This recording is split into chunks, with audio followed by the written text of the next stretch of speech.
Kwa jina la Baba la Mwana na Roho Mtakatifu, na Bwana awe nanyi.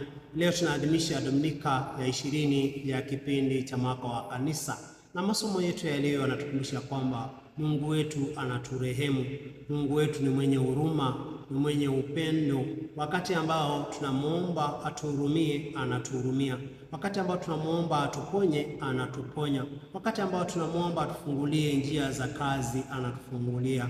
Kile cha maana ni kwamba tumwendee, tupige magoti, tuombe huruma yake, tuomba neema zake, na ataweza kutujalia. Tusife moyo. Mara nyingi tunabisha kwake mara moja tu, alafu nakata tamaa. Lakini mfano wa huyu mama ambao tutamuona katika Injili ya leo, mama Msamaria, hakusikiza watu, lakini aliendea Yesu na lengo moja tu, akiomba uponyaji kwa binti yake. Basi ndugu zangu, kila mmoja wetu kuna jambo ambalo tunataka kuliomba kwa Mungu, kuna jambo ambalo tunalitaka kwa Mungu. Kile cha maana ni kwamba tumuendee, tupige magoti mbele yake, tumuombe huruma yake, baraka zake, na ataweza kutujalia. Katika somo letu la kwanza linatoka katika kitabu cha nabii Isaya sura ya 56 aya ya kwanza ya 6 hadi ya 7. Tunaona wana wa Israeli wakati huu wametoka utumwani Babeli, na wao wamekata tamaa. Wao wamerudi ili waweze kuunda upya Yerusalemu, waweze kuunda upya mji wao, waweze kutengeneza hekalu, nyumba ya Bwana, ndio waweze kuwa nyumba ya sala. Wao wakati ambao walikuwa kule utumwani walijifunza jinsi ya kushika sheria, jinsi ya kumtii Mungu na jinsi ya kuwa waaminifu, kwa sababu ni katika kukosa uaminifu wao, kukosa kushika sheria za Mungu, waliweza kuchukuliwa mateka. Lakini saa hizi wanarudi ili waweze kujenga upya uhusiano wao na Mungu. Na hapa ndio tunaona nabii Isaya anawakumbusha kwa niaba ya Mungu ya kwamba washike hukumu zake na waweze kutenda haki, kwa sababu wokovu wa Mungu uko karibu kuja. Ndugu zangu, sisi tunafananishwa na hawa wana wa Israeli. Tumeshatoka utumwani katika dhambi, tumetoka utumwa wa kukosa pesa, tumetoka utumwa wa kuweza kukwaha mbali na sheria za Mungu. Saa hizi tunataka kujenga upya uhusiano wetu na Mungu, na tumeshaujenga kwa kila mmoja wetu kupitia ubatizo, na kila mara tunaujenga kwa sakramenti, na tunaujenga kwa neno la Mungu, tunaujenga kwa sala. Na wakati huo, wakati ambao tunajenga uhusiano wetu na Mungu, tunakuwa viumbe vipya. Tunataka kubadilisha maisha yetu ya kale ili roho zetu siweze kuwa nyumba ya sala. Je, ni kitu gani kipya unataka kukijenga katika maisha yako ili kiweze kumpendeza Mungu? Ni kitu gani ambacho unataka kubadilisha ili kiweze kuwa chema katika uhusiano wako na Mungu? Wakati ndio huu wa kujenga upya ndoa yako. Boresha maisha yako ya ndoa, boresha maisha yako ya sala, jenga upya maisha yako ya sakramenti, badilisha jinsi unavyohusiana na Mungu ili uweze kuwa kiumbe kipya ndani ya Kristo. Hao wana wa Israeli waliacha ya kale, yale mabaya, na alafu wakawa taifa mpya ndani ya Mungu. Kwa hivyo na sisi pia mwaliko ndio huo, badilisha maisha yako. Ni kitu gani ambacho unataka kukibadilisha ndio uweze kumpendeza Mungu? Je, ni ndoa yako, mahusiano, ama ni maisha yako ya sala, ama ni maisha yako ya maadili, ama ni tabia zako? Mara nyingi tunabadilisha magari, hata hivyo tunabadilisha maguo, ama tunabadilisha labda nyumba, lakini cha maana sio makazi yetu, sio vitu vya hapa duniani.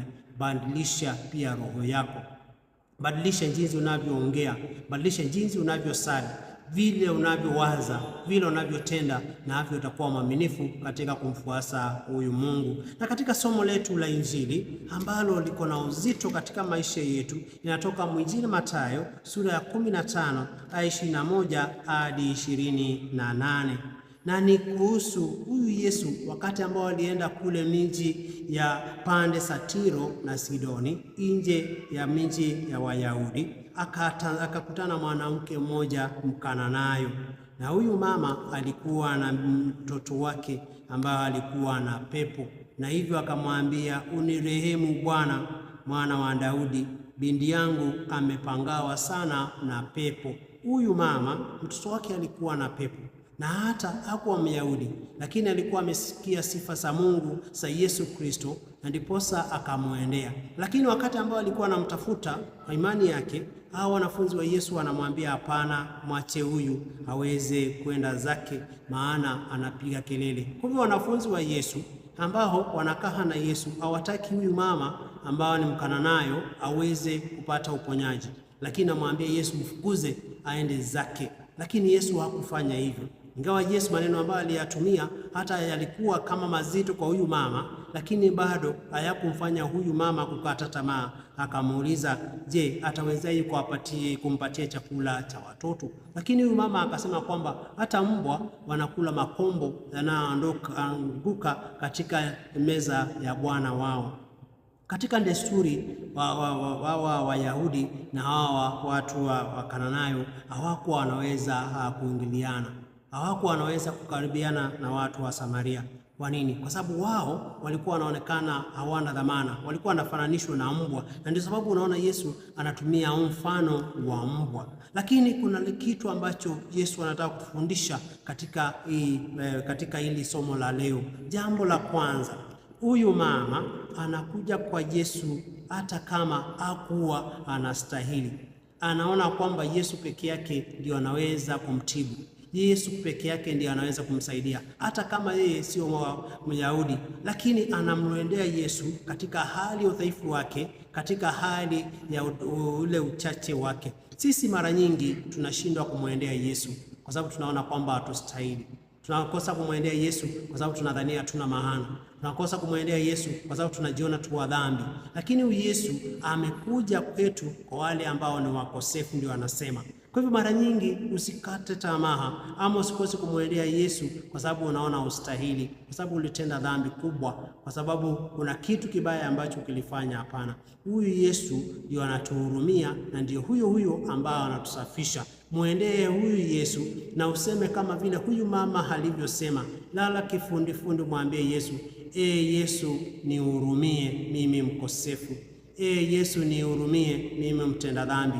Yesu nihurumie, naona sistahili. Lakini wakati ambao unakosa kufanya hivyo ama unakosa kujitokeza mbele za Yesu, labda miujiza itafanyika, lakini lazima tufanye hatua katika maisha yetu tuweze kumwendea Yesu katika shida zetu. Na wakati ambao unamwendea uweze kumwelezea ni kitu gani ambacho unakitafuta katika maisha yako. Wakati ambao unamtafuta huyu Yesu, bila shaka kuna watu wengi ambao watakuchekelea, kuna watu wengi watakataa ukienda, kuna watu wengi ambao watakufanyia dhihaka, kama vile hawa mitume wa Yesu walikuwa wanamkataza huyu mama. Labda unataka kuja kanisani, kuna watu ukija watakuchekelea. Ama labda unataka kubadilisha ndoa yako, kuna watu ambao watakuchekelea. Ama labda unataka kuomba misa katika nyumba yako, kuna watu ambao watakuchekelea. Ama unataka kusali, kuna watu ambao watasema kwamba haufai. Lakini kumbuka, sio watu ambao unatafuta neema kwao, ni Mungu unatafuta neema kwake. Watu watakusemea mambo mabaya, watu watakuambia hiki na kile, watu watakuweza kukupuuza, watakuambia mambo mabaya wakati ambao unataka kubadilisha ndoa yako, wakati ambao unataka watoto wako wabarikiwe. Lakini hakuna siku moja Mungu ataweza kukuweka mbali. Kwa nini? Kwa sababu yeye ni baba yetu. Na wakati ambao unaenda pale, umwendee kwa imani, na wakati ambao unamwendea kwa imani atakosa kukubariki. Kwa nini? Kwa sababu usibishe siku moja kwa Yesu, bisha kila wakati. Mara nyingi wengi wetu tunakosa neema kwa Mungu kwa sababu tunaenda mara moja alafu tunakata tamaa. Unaenda mara moja, watu wanakunenea, unaacha. Unaenda mara moja, kile ambacho ulikuwa unakiomba kinakosa kutimia. Unaenda mara moja, kile ambacho ulikuwa unatamani unakosa. Kazi unakosa mwezi wa kwanza, unakata tamaa. Usikate tamaa. Kama huyu mama angekata tamaa, labda hangeweza kupata uponyaji wa binti yake. Lakini ng'ang'ania kwake. Kila mara usisikize watu, angalia neema za Mungu ambazo ziko mbele yako, na hapo utaweza kupata baraka. Ni mara ngapi unakata tamaa kwa sababu ya watu? Mara ngapi ambao unakosa kwenda kanisani kwa sababu ya watu? Wangapi wetu tumekosa kubadilisha ndoa kwa sababu ya watu? Unakataa kwenda kupokea kwa sababu ya watu. Achana na watu, ng'ang'ania huyu Yesu ambaye ndiye alikuleta katika ulimwengu huu. Na wakati ambao unang'ang'ania huyu Yesu, jua ako na nguvu sana na kubwa kuliko zile shida ambazo unazipata. Ako na uwezo sana kuliko ile shida ambayo uko nayo. Usiangalie ukubwa wa shida zako, angalia nguvu za Mungu katika maisha yako. Usione shida yako ni kubwa, haiwezi kutatuliwa. Usione kwamba matatizo yako ni makubwa, haiwezi kutatuliwa. Angalia nguvu za Mungu katika maisha yako. Angalia nguvu za Mungu katika yale yote ambayo unayafanya, na hapo sasa ndio utaona muujiza ukitendeka katika maisha yako. Mwalike Kristo katika maisha yako. Mwalike yale yote ambayo unayataka, na hivyo ataweza kuponya kama vile alivyofanya kwa huyu mwanamke. Kumbuka, usiangalie udhaifu wako, usiangalie jinsi ambavyo kupaswi vile uko mdhaifu, kama vile tumesikia katika somo la pili, waraka wa Mtakatifu Paulo kwa Warumi sura ya 11 aya ya 13 hadi 15, 29 hadi 33. Mtakatifu Paulo anatuambia kwamba sisi wote tumejaliwa neema za Mungu. Sisi wote ni taifa takatifu. Sisi wote amekuja kwa ajili yetu. Na wakati ambao tunamng'ang'ania huyu Yesu bila kukata tamaa, hatatubagua, kwa sababu yeye hawezi kubadilisha upendo wake kwetu sisi. Wabaya na wazuri wote ni wa Mungu, lakini hatujaitwa tukuwe wabaya, tumeitwa tuweze kuwa wazuri. Ndugu zangu, tusiangalie jinsi ambavyo hatufai. Ona neema ya Mungu ya kwamba inatosha, na hii imaanisha kwamba ufanye mabaya. Hapana, kaa katika uzuri wa Mungu, kwa sababu umeumbwa kwa ajili ya uzuri. Au kuumbwa uweze kutenda mabaya, umeumbwa kwa ajili ya uzuri wa Mungu. Basi tekeleza huo uzuri katika maisha yako. Ndugu zangu, leo tumwendee huyu Yesu, tulale chini, tumwambie Yesu, naomba huruma yako. Yesu, naomba uweze kubariki familia yangu. Yesu, naomba uweze kuniponya. Yesu, naomba uweze kunipatia uponyaji. Mungu, naomba mbariki watoto, kazi ya mikono yangu, mengi ambayo tuko nayo, na bila shaka kwa imani yetu ataweza kutujalia. Tumsifu Yesu Kristo. Tuombe. Mungu, tunaomba neema zako katika maisha yetu. Tunakuomba uweze kutuponya. Tuko na mapepo ambayo yanatusumbua kila wakati. Kuna mengi mabaya ambao yanatusumbua katika maisha yetu. Tupatie nguvu, uwezo, na tusikate tamaa wakati ambao tunakuomba.